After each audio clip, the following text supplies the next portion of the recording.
Welcome to बिटेनिंग। साथ में मिलकर शुरू करते हैं ज़िंदगी की दूसरी इनिंग। आप लोग सोच रहे होगे कि कहाँ पे बैठे हैं हम लोग। हम लोग यहाँ पे इतना थक चुके हैं घूम घूम के कि हमें ऐसा लग ही नहीं रहा कि हमारी जो लेग्स हैं वो बची कि नहीं बची। बहुत पेनफुल है और हमें शो भी करना था यार, क्योंकि शायद ये पहला शो है वेब3 की दुनिया में 75 एपिसोड में जिसमें हम पहली बार शो को साथ में बैठ के कर रहे हैं। तो we wanted to do this. So we are a token 2049 यार। सिंगापुर के अंदर अलग ही लेवल का माहौल है। सिंगापुर में इस वक्त टोकन 2049 के अलावा यहाँ पे F1 है और ज्वेलरी एग्जीबिशन है। तो सिंगापुर इस टाइम पूरा पैक्ड है। इम्पॉर्टेंट बात ये नहीं कि यहाँ पे सिंगापुर में कितनी भीड़ है, इम्पॉर्टेंट ये है कि किस तरह की भीड़ है। पहली बार ऐसा लग रहा है, बहुत सारी कॉन्फ्रेंसेस में गए, पहली बार ऐसा लग रहा है कि यहाँ पे जो पार्टिसिपेंट्स हैं वो बिल्कुल ही डिफरेंट हैं, जो ऑडियंस है, जो प्रोजेक्ट्स हैं वो बिल्कुल ही डिफरेंट है। कितने डिफरेंट है वो मैं आपको लास्ट में बताऊँगा। फ़िलहाल मेरे साथ प्रणव है और आज हम इंटरेस्टिंग बातें कुछ करने वाले हैं कि हमारा क्या एक्सपीरियंस रहा टोकन 2049 में। प्रणव, वेलकम टू वेब3 की दुनिया। कैसा लग रहा है साथ में करके? बहुत ही डिफरेंट एक्सपीरियंस है, बहुत ही मज़े आ रहे हैं। और जो 2 दिन और 3 दिन का एक्सपीरियंस रहा है, जैसे दिन गए, जैसे हमने कॉन्फ्रेंस अटेंड करी, उसके बाद मीटअप्स अटेंड करे, उसके बाद रात में पार्टीज़ अटेंड करी। It been a lot of fun. मैं तो हमेशा कहता हूँ, आप जब भी कोई कॉन्फ्रेंस में जाते हो तो इस इंटेंशन से मत जाओ कि मैं वहाँ जाके फोड़ दूँगा, सबसे बात करूँगा, बट इट्स अबाउट लर्निंग। आप किसी से बात करते हो ना तो आपका और ज़्यादा you get a lot of information download. लोगों के प्रोस्पेक्टिव समझ आते हैं कि वो किस हिसाब से सोच रहा है। और कितनी बार ऐसा होता है कि लोग कॉन्फ्रेंसेज, हैकेथॉन से ही समझ में लेते हैं कि ये वेब3 की जो इंडस्ट्री है या फिर कुल मिला के कोई भी इंडस्ट्री जो है वो किस तरह से आगे बढ़ रही है। क्योंकि जो डेवलपर्स हैं, जो इन्वेस्टर्स हैं, वो एक पर्टिकुलर तरह की बात कर रहे होते हैं इन द रेल्स, और that's where the next big development और next big leap is gonna be. ठीक है, 2019 के अंदर जब मैं कोई कॉन्फ्रेंस में गया था, बहुत सारे लोग फाइनेंस के अंदर कुछ इथीरियम पे कुछ करना चाहते थे। इथीरियम कॉन्फ्रेंस में गया था and that's how DeFi was born. 2020 के अंदर ही NFT वाला नया क्राइटेरिया आया था, जो क्रिप्टो किटीज़ वगैरह ये सब लोग ट्राई कर रहे थे, and that's how NFTs got a boom in 2021 में ईट डेनवर के अंदर ये सब जो ऑनलाइन कॉन्फ्रेंसेज हो रही थी, उसके अंदर लोग डाओ टूलिंग, डाओ इकोसिस्टम के ऊपर, कम्युनिटी बिल्डिंग के ऊपर काम कर रहे थे, and that's how DAO became very very big. और अब 2022 के अंदर सिंगापुर के अंदर हमने क्या देखा है, उसको लेके हम बात करेंगे कि क्या हमें लगता है what could be the next big leap despite some movements in the markets and some things going down. तो दोनों चीज़ों के बारे में बात करेंगे कि जो इन्वेस्टर्स हैं और जो ट्रेडर्स हैं जिन्होंने काफ़ी पैसे बनाए थे बुल मार्केट में, वो इन्वेस्टर्स से मिलकर हमको सिंगापुर 2049 में कैसा लग रहा है, ऑल्सो किस डायरेक्शन में डेवलपर्स और प्रोजेक्ट्स आगे बढ़ रहे हैं। तो it is gonna be a lot of fun. हाँ, सो बेसिकली मेरा ये मानना है कि मुझे इस बार और कॉन्फ्रेंसेस में और इसमें ये डिफरेंस लगा कि इस बार जो ICO मेनिया था कि काफ़ी सारे लोग जो प्रोजेक्ट को शिल करते थे, पहले की कॉन्फ्रेंसेस में स्टॉल लगते थे, स्टॉल के अंदर प्रोजेक्ट आता था, प्रोजेक्ट कहता था मेरा ये टोकनॉमिक्स है, इस तारीख को मेरा टोकन आ रहा है, ये मैं प्रॉब्लम को सॉल्व कर रहा हूँ। इसी तरीके के अगर आपके 100 स्टॉल होते थे तो 100 में से 70% स्टॉल जो होते थे ना वो ऐसे ही होते थे। यार इस बार बहुत ही यूनिक चीज़ें देख रहा हूँ। इस बार मैंने ज़्यादातर स्टॉल्स क्या देखे, आई होप कि प्रणव मुझसे एग्री करेगा, इस बार हमने ज़्यादातर स्टॉल्स जो देखे उसमें देखा कि ऑडिट से रिलेटेड, कि ब्लॉकचेन का जो स्मार्ट कॉन्ट्रैक्ट ऑडिट से रिलेटेड स्टॉल्स थे। दूसरा हमने स्टॉल देखा कि KYC से रिलेटेड। तीसरा हमने स्टॉल्स देखा कि जो कंप्लायंस से रिलेटेड स्टॉल्स, इस तरह के स्टॉल्स पहले देखने को नहीं मिलते थे। कंप्लायंस, ऑडिट, ठीक है, और आपका एनालिटिक्स के काफ़ी सारे स्टॉल देखे। हमने इंफ्रास्ट्रक्चर जो टूल्स हैं जो वेब3 के वो देखे। हमने NFT के काफ़ी सारे टूल देखे जो कि बड़ा डिफरेंट था। हमने DeFi के अंदर देख रहे हैं। हमने ये भी देखा कि क्रिप्टो के अंदर जो आप किसी मैलिशियस स्मार्ट कॉन्ट्रैक्ट के साथ जब आप इंटरैक्ट कर लेते हो गलती से और आपके टोकन्स चले जाते हैं तो किस तरीके से वो इंश्योर करते हैं। इंश्योरेंस, DeFi के अंदर इंश्योरेंस का स्टॉल देखा। तो ये बड़ा यूनिक चीज़ें देखने को मिल रही हैं। जो भी अभी तक क्रिप्टो के अंदर प्रॉब्लम्स थी, आई थिंक उन प्रॉब्लम्स को सॉल्व करने के लिए स्टॉल्स देखे। What is your take? किस बार काफ़ी डिफरेंट थे स्टॉल्स। आई थिंक जब मैं पहली बार कोई कॉन्फ्रेंस में गया था, बिटकॉइन की या इथीरियम की कोई कॉन्फ्रेंस में गया था, सब लोग वाइट पेपर दिखाते थे स्टॉल्स के अंदर। उनके पास वाइट पेपर होते थे और वो देख के बोलते थे देखो हम हवा के अंदर प्लेन उड़ा देंगे जो कि नदी के ऊपर चलेगा और एक साथ सब काम होगा, आप देखना बहुत मज़े आएंगे, इसमें इन्वेस्ट कर दो, ये पर्टिकुलर टोकन की लिंक है, ठीक है, जाओ इन्वेस्ट करो और अमीर बन जाओ, 10 साल के अंदर आपको 1 बिलियनर बनाने का वादा हमारा। इस तरह की बातें करते थे। पर अगर अभी आप देखो तो कोई भी there has been a lot of maturity after that particular bear market जो 2018 के अंदर आया था, बहुत लोगों को समझ आ गया कि फिनिश्ड प्रोडक्ट बनाना बहुत ज़रूरी है। और अभी हम कोई भी स्टॉल पे जाते हैं, I won't say that's a legit product और not, definitely they would show you a demo कि ये पर्टिकुलर चीज़ है, और वो टोकन के बारे में चू भी नहीं करेंगे, ये भी नहीं बोलेंगे टोकन क्या है कैसा है। अधिकतर प्रोजेक्ट्स जिनके पास मैं गया उनका तो टोकन लॉन्च करने का कोई इरादा भी नहीं है। What most of the projects want to do is give you value to whatever blockchain information that being portrayed to different world. जैसे कि काशिफ भाई ने बताया एनालिटिक्स के, तो एनालिटिक्स के बहुत सारे प्लेटफॉर्म आ रहे हैं जिसके अंदर वो सब्सक्रिप्शन बेस्ड पेमेंट लेंगे और आपसे ब्लॉकचेन एनालिटिक्स देंगे। इसके अंदर कुछ भी टोकन पे नहीं होने वाला है। उसके बाद हमने एक पर्टिकुलर चीज़ देखी कि अभी गवर्नेंस और गवर्नमेंट के साथ काम करने के लिए ऑलरेडी टूलिंग के ऊपर काम होने लग गया है। जैसे चेन एनालिसिस है, उसकी जैसी मैंने कम से कम 5 ऐसे प्रोडक्ट से बात की जो बात कर रहे थे कि हम डिफरेंट गवर्नमेंट्स के साथ यूरोप में, अमेरिका में काम करने को तैयार हैं, ऑलरेडी 1-2 से काम कर रहे हैं, कॉन्ट्रैक्ट ले रहे हैं और उनको समझा रहे हैं कि ये जो एड्रेस है उसके ऊपर किस तरह से कार्रवाई करी जाती है, कैसे आप पता लगाओगे KYC है कि नहीं, अगर KYC नहीं है तो इसने टैक्स भरा है कि नहीं अपने पर्टिकुलर टोकन होल्डिंग्स पे and thing like that. So I would say there has been a lot of maturity in terms of products that you can see in these particular Singapore based conferences, and I'm really happy that because of the bear markets and everything, we are now seeing even more mature talks being happening between people जो समझना चाह रहे हैं कि किस तरह से Web3 products को आगे बढ़ाया जा सकता है, क्योंकि Web3 is not about blockchain और उसके ऊपर कुछ भी बना दो। Web3 का पूरा एक सूट बनाना पड़ेगा आपको डिफरेंट प्रोडक्ट्स का, जिसके अंदर एनालिटिक्स होगा, जिसके अंदर इंफ्रास्ट्रक्चर प्रोवाइडर्स होंगे, जिसके अंदर डैप्स होंगे, जिसके अंदर डैप्स को बनाने के लिए डिफरेंट टूल्स लगेंगे। तो इन पूरे सूट्स का एक प्रोडक्ट कंसोर्टियम देखने को मिला टोकन 2049 में। तो I am very happy and very satisfied by what's happening. Important बात ये है कि ये अच्छा साइन है, क्योंकि अभी तक सिर्फ इंडस्ट्री को एक ही पर्सपेक्टिव से देखा जाता था कि यहाँ पे बस चीज़ें शिल होती हैं, यहाँ पे चीज़ें कोई हाइप क्रिएट किया जाता है टोकन्स। और मैं ऐसा नहीं कह रहा हूँ कि वो आगे भी एग्जिस्ट नहीं करेगा, लेकिन दिन प्रतिदिन हर साल अब ऐसा लग रहा है कि बहुत ये इंडस्ट्री की डेप्थ बढ़ती जा रही है। इस इंडस्ट्री के अंदर तरह तरह की इंफ्रास्ट्रक्चर से रिलेटेड चीज़ें आ रही हैं जो इस इंडस्ट्री को और स्ट्रॉन्ग बनाएंगी और इजी करेंगी। जो हमारा यूज़र बेस है Web2 के अंदर, उनके लिए सिंप्लीफाई करेंगे। UI से लेके आपका उनका जो यूज़र एक्सपीरियंस है, उनको नहीं लेना देना, उनको इथेरियम वॉलेट क्या होता है, मेटामास्क वॉलेट क्या होता है, अगर उनको DeFi को यूज़ करना है तो उनके लिए ऐसा ही होना चाहिए जैसे वो फेसबुक को यूज़ करते हैं। इस तरह के सिंप्लीफाइड सोल्यूशंस देखने को मिले, और जो कि नॉन टोकन प्ले हैं जैसे प्रणव ने बताया, which is a great sign. एक चीज़ और देखने को मिली, हम लोगों को ये लगता है कि ये इंडस्ट्री के अंदर किस तरीके से प्रोग्रेस है। यार लिटरली 6000 अटेंडीज़ हैं यहाँ पे, और शायद ही कोई ऐसा प्रोजेक्ट होगा जिसका फाउंडर यहाँ पे नहीं है। बड़े बड़े नाम, इन्फ्लुएंसर्स, सब लोग यहाँ पे हैं। और इम्पॉर्टेंट बात यहाँ पे ये कि जो साउथ ईस्ट एशिया का हब है सिंगापुर, मतलब शायद थाईलैंड से, मलेशिया से, इंडोनेशिया से, सिंगापुर, इंडिया, हर जगह से लोग हैं मतलब यहाँ पे आए हुए हैं और इस कॉन्फ्रेंस को अटेंड कर रहे हैं।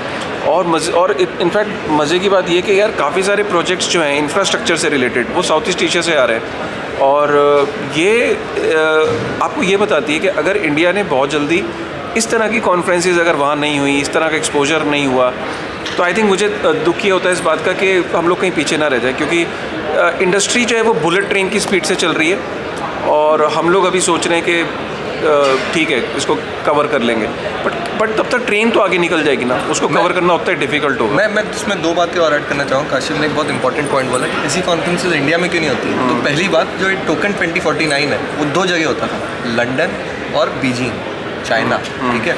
उसके बाद क्या हुआ, चाइना ने टोकन बैन कर दी, क्रिप्टो बैन कर दिया, और ये जो टोकन 2049 की बड़ी कॉन्फ्रेंस है जो हमने बीजिंग में रखी थी, वो बीजिंग से हटा के सिंगापुर में कर दी। तो और आप देखो 7000 लोग डिफरेंट जगहों से सिंगापुर के अंदर आए।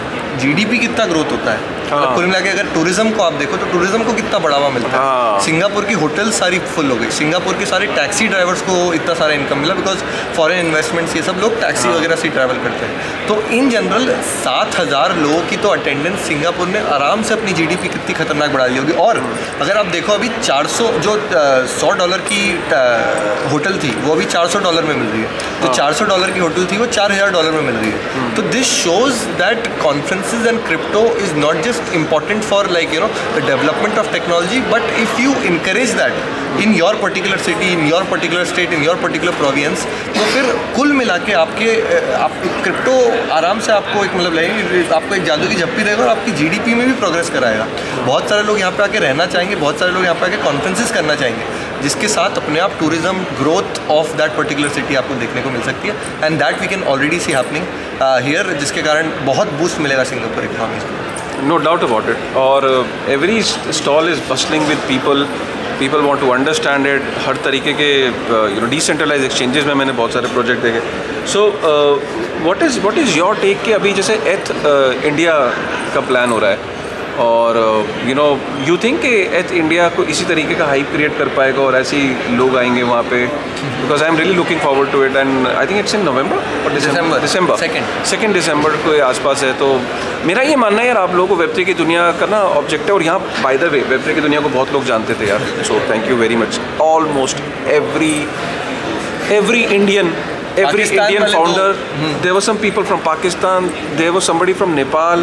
वेब3 की दुनिया को सब जानते हैं यार, मतलब ये ओवरवेलमिंग है यार, गूज़बम्स है, मतलब I wish I could show you that. कोई ऐसी आप टॉक बताना चाहोगे जिससे आपने बात करी और उसका कुछ शेयर करना चाहोगे, एक्सपीरियंस कैसा रहा? हाँ, मुझे एक आदमी मिला और उसने ये बोला कि वो क्रिप्टो के अंदर कुछ बिल्ड कर रहा था ऑलरेडी।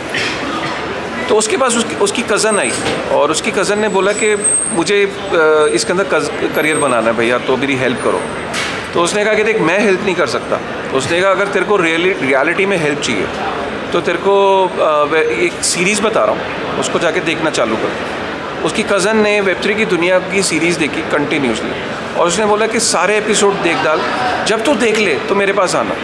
उसने सारी सीरीज़ देखी, वो उसके पास गई और उसने कहा भैया now I really don't need your help, because मैं खुद अपना वे आउट ढूंढ लूँगी, मुझे समझ में आ गया। And eventually she is got a job in crypto industry. तो वेब3 की दुनिया का काफ़ी इम्पैक्ट है। ऐसे ही जब स्टोरी सुनता हूँ, मैं स्टारबक्स में ही स्टोरी सुन रहा था, तो और वो मेरे सामने ही बैठा था शख्स, तो कह रहा सर ये करा है आपने वेब3 की दुनिया में, आपने और प्रणव ने।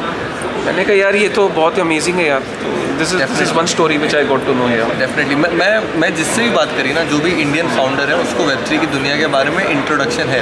हाँ। और उन्होंने बताया कि बहुत सारे हमारे एम्प्लॉयज़ हैं जिन्होंने वो सीखा और हमने उनको एम्प्लॉय कर लिया, कुछ मार्केटिंग में, कुछ कम्युनिटी में, कुछ ग्रोथ में, कुछ डेवलपर्स हैं।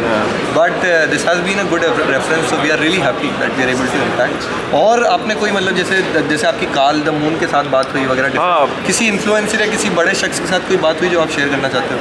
यार काफ़ी सारे लोग हैं, इन्फ्लुएंसर्स काफ़ी सारे हैं, काफ़ी सारे प्रोजेक्ट्स के फाउंडर्स हैं, इन सबसे मुलाकात तो हो रही है। इंटरेस्टिंग है, एवरीबडी नोज ईच अदर। तो आई थिंक इम्पॉर्टेंट बात यहाँ पे ये है कि एक अलग तरीके की वाइब है, एक अलग कॉन्फिडेंस आता है कि यार this industry is really going to flourish, and I think we are on the right track. And मैं यही चाहूँगा कि वेब3 की दुनिया से आप जुड़े रहें, बने रहें और ये सीरीज़ को पूरा देख। मेरी एक पर्टिकुलर शख्स से बात हुई थी, उनका नाम मैं बताऊंगा नहीं, पर वो बहुत फेमस शख्स है।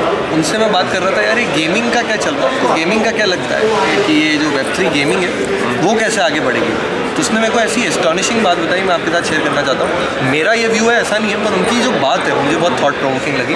उन्होंने बताया जो अभी वेब3 गेम्स हैं, जैसे एंग्जी इन्फिनिटी या अभी कुछ ये सब बने हुए हैं, ये ब्लॉकचेन का यूटिलाइजेशन करने के लिए गेम बने। ऐसा नहीं कि गेम बने हुए थे और उनके लिए ब्लॉकचेन टेक्नोलॉजी इंपॉर्टेंट थी, और इसलिए ये जो गेम्स हैं वो इतने ज़्यादा अच्छे, या फिर लाइक इसलिए उनको एक्स्ट्रा इंसेंटिव जैसे प्ले टू अर्न देना पड़ रहा है। उन्होंने मेरे को इतनी थॉट प्रोवोकिंग बात बताई। उन्होंने मेरे को ये बोला कि जब तक ये जो गेम है ये प्ले टू अर्न बेसिस के ऊपर चलते रहेंगे, हर एक बंदे को पैसे कमाने का मौका मिलेगा गेम खेल के, तब तक ये गेम सक्सेसफुल नहीं होंगे। लेकिन जैसे ही ऐसा होता है कि ये गेम है, जैसे पहले लोग पबजी खेलते थे, पबजी को खेलने में मज़ा आता था, जब तक जैसे ही वो गेम एडिक्टिव होगा और उसके अंदर कुछ पर्टिकुलर इम्प्लीमेंटेशन ब्लॉकचेन का होगा, वेब3 का होगा, that's when we will see that game will flourish and game will have a different kind of like motivation and make it work. मेरे को ऐसा लगता है कि मेरा अपना ऐसा मानना है कि play to earn is a very wrong model to make that happen, ऐसा उन्होंने बोला।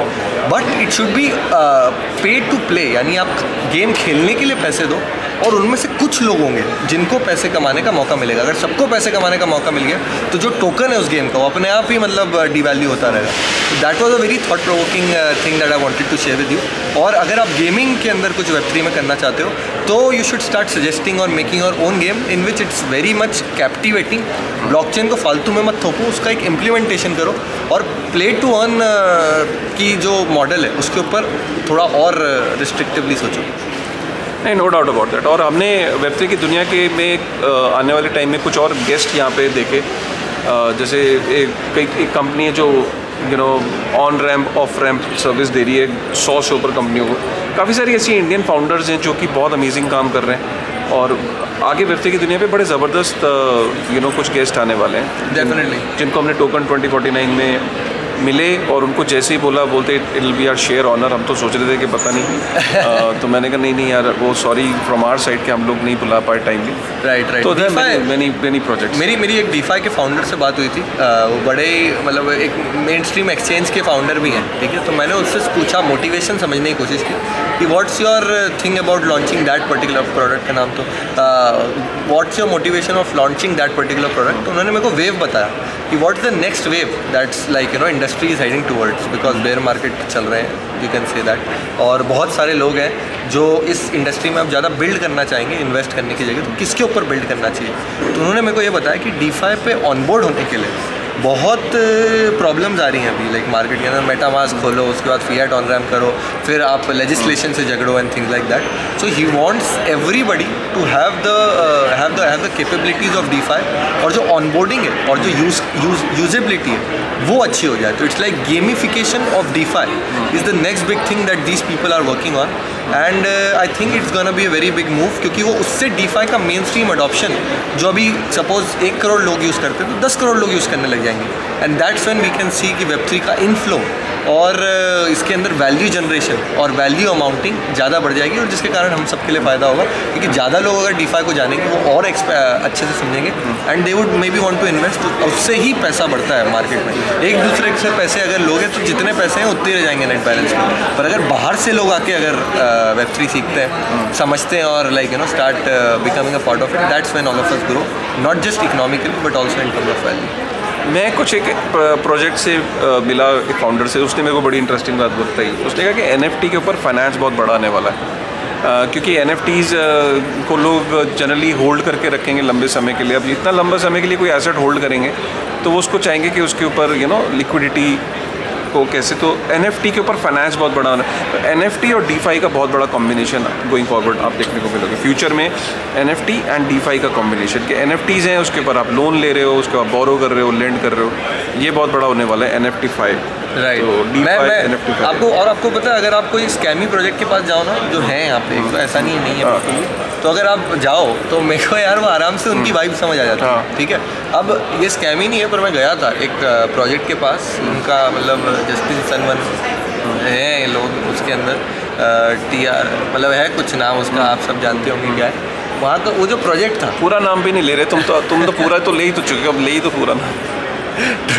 ट्रॉन के मैं उसके ऊपर गया था स्टॉल के ऊपर, और मैं देख रहा हूँ यार जस्टिन सन की फ़ोटो लगी हुई है। ट्रॉन के बारे में कुछ बताया ही नहीं है, जस्टिन सन की फ़ोटो लगी हुई है ऐसे, और बोल रहा है वो बस TRX टोकन। तो ठीक है, तो कल मुझे, जैसे तुमने कहा किसी बड़े आदमी से बात हुई, तो मुझे लगा यार जस्टिन सन को पकड़ता हूँ। तो जस्टिन सन खड़ा हुआ था, तो मैं जस्टिन सन के पीछे जाने लगा।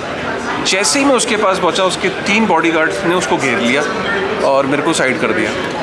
दोस्तों, Web3 की दुनिया में मुझे साइड कर दिया, आप सोचो। मैंने कहा कोई बात नहीं भाई, तुम्हारी चल रही है, तुम बॉडीगार्ड अफोर्ड कर सकते हो, कर लो, हम भी रखेंगे एक दिन बॉडीगार्ड। खैर एनीवेज, बात ये है कि इतने बड़े हो गए ये लोग कि बॉडीगार्ड से लेके सेक्रेटरी से लेके यही डाउनफॉल की निशानी भी होती है। जब किसी प्रोजेक्ट के फाउंडर को ये लगने लगता है कि वो बड़ा हो गया और वो कम्युनिटी से दूर होने लगता है, और कभी उसको बनाया किसने? अल्टीमेटली इन्हीं कॉन्फ्रेंसेज में से कुछ लोग निकलते हैं और वो बड़े होते हैं, और वो सक्सेसफुल प्रोजेक्ट के ओनर की निशानी यही होती है कि वो ग्राउंड को नहीं भूलता है। जेडी से मिला मैं, जेडी भाई से मिला, इनफैक्ट मिलना है। जेडी भाई से मैं मिला, वो तो मतलब एकदम हंसी मजाक खेल कूद कर रहे हैं, मतलब वो भी बड़े हैं। He met somebody Singapore ministry में, उनकी किसी से बात हुई आज कल, मैं उनसे मिला, वो हंसी मजाक कर रहे हैं, मेरे मजे ले रहे हैं, which is okay, but it was so much fun. ये बताता है जेन्युइननेस एंड हम्बलनेस ऑफ, अगर कोई प्रोजेक्ट है